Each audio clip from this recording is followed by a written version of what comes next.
everybody, Joe Joseph here for thedailysheeple.com, and this is your news shot. I'm going to go over to the Daily Wire. They say Jimmy Carter's totally unleashed. Russia, he says, didn't alter the election. Obama didn't deliver. And, by the way, he and Rosalind didn't vote for Hillary either. Oh. So he's just dropping the leg. He's dropping the atomic elbow. He's just going crazy at the age of 93. He is a machine. That's right, folks. Because, you know, when you get old like that, you know what ends up happening? You end up wanting to tell the truth before you kick the bucket. You end up just wanting to let everybody know how it really is. And that's exactly what he did when he sat down with the New York Times recently and chatted about all of these kinds of subjects. The Times decided to play up the fact that Carter, one of the world's worst presidents in U.S. history, would love to go over to North Korea as an envoy at 93. I guess at 93. Well, if they're gonna capture me and kill me, they might be doing me a favor. Who knows? It says, but the Times is steadily proving how out of touch it is and how it no longer seems to actually get what actual real news is. So here are some of the highlights from President Carter's interview with the New York Times. The first thing, which was huge, was he said the Russians didn't steal the election in 2016. Carter was asked that specifically. He was asked, quote, did the Russians purloin the election for Hillary? And his answer was, I don't think there's any evidence that what the Russians did changed enough votes or any votes.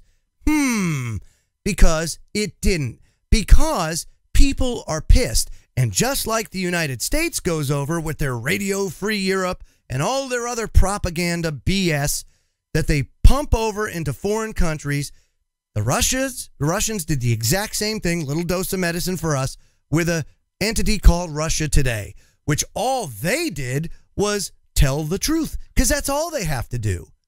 All they've got to do is just put it out there, because if they put it out there, it totally neuters the state-sanctioned mainstream media, which is putting out nothing but lies and BS. Folks, I mean, come on. What does classify and what is the definition of a reputable media press institution, if you will? We need to really, truly define that, because just having a code of ethics doesn't cut the mustard. I mean, we could put a code of ethics up, and you want to know something? It doesn't matter, because if you're spewing fake news anyway, what good is the code of ethics? It's no good. I mean, it's really simple, and let's just call fake news not the truth. Simple. Now, he did say that he didn't vote for Hillary either, and this is hard. This is a hard left former president, right? Who didn't think that the Russians stole the election. I mean, he was as left wing goes. Still is. And you know why? Because he didn't vote for Hillary. Carter and his wife, Rosalind, disagreed on the Russia question in the interview. She looked over archly and said, they obviously did purloin the election. Of course, Carter was like, well, Rosie and I, we have different opinions on that. Yeah. Now, one of the things that they did point out was, hey, we voted for Sanders. We didn't want Clinton.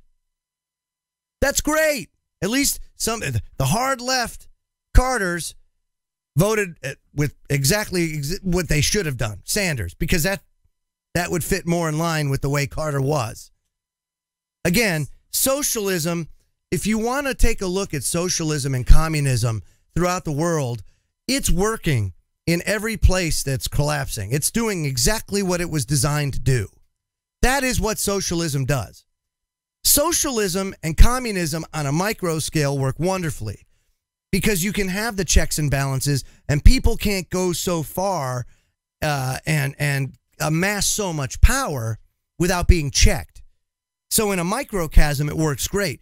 In the macro, it doesn't work at all. It totally collapses because the human condition takes over. People are greedy. People want power. People want money. And you have oligarchs that reign over everybody else, and they throw people crumbs. And then, oh, by the way, you're supposed to share the crumbs equally. But meanwhile, 99.9% of the resources are amassed at the top with these oligarchs. That's what that's all about. So it's actually working exactly the way it's supposed to. He also said that the Obamas fell far short of their promises. He said Barack Obama whooshed into office on pledging to deliver hope and change to the country split by partisan politics. But he didn't. Carter says, in fact, he made it worse. Quote, he made some very wonderful statements, in my opinion, when he first got into office, and then he reneged on that. Yeah. He also said that the media is harder on Trump than any president. Hard left guy. Again, 93 years old. He's telling the truth now. You know? Having that come to Jesus moment. It's probably a good thing. It says a recent Harvard study showed that 93% of news coverage about President Trump is negative. And here's the shocker in it all. Carter defended Trump. He said this, I think the media have been harder on Trump than any other president, certainly, that I've known about. He continued, he said, I think they feel free to claim that Trump is mentally deranged and everything else without hesitation. And finally, he said, and joined, well, this was at the fundraiser the other night where he joined the 4 other living ex-presidents to raise money for the hurricane that'll probably just go right in the Bush and Clinton family pockets.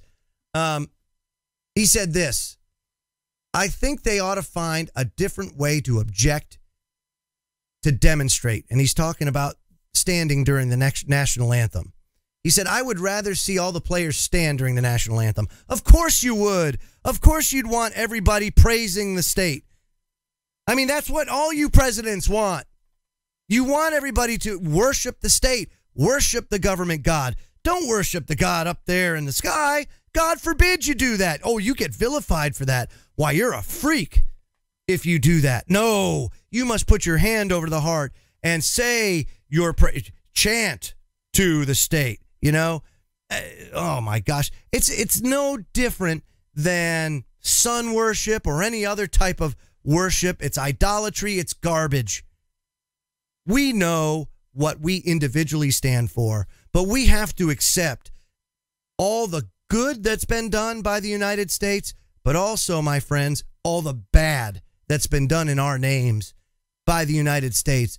And if you can't object to that without fear of backlash, without fear for your life or anything else, then we have a serious, serious problem that we need to confront and confront now here in this country, because it's a problem and it's not going to go away.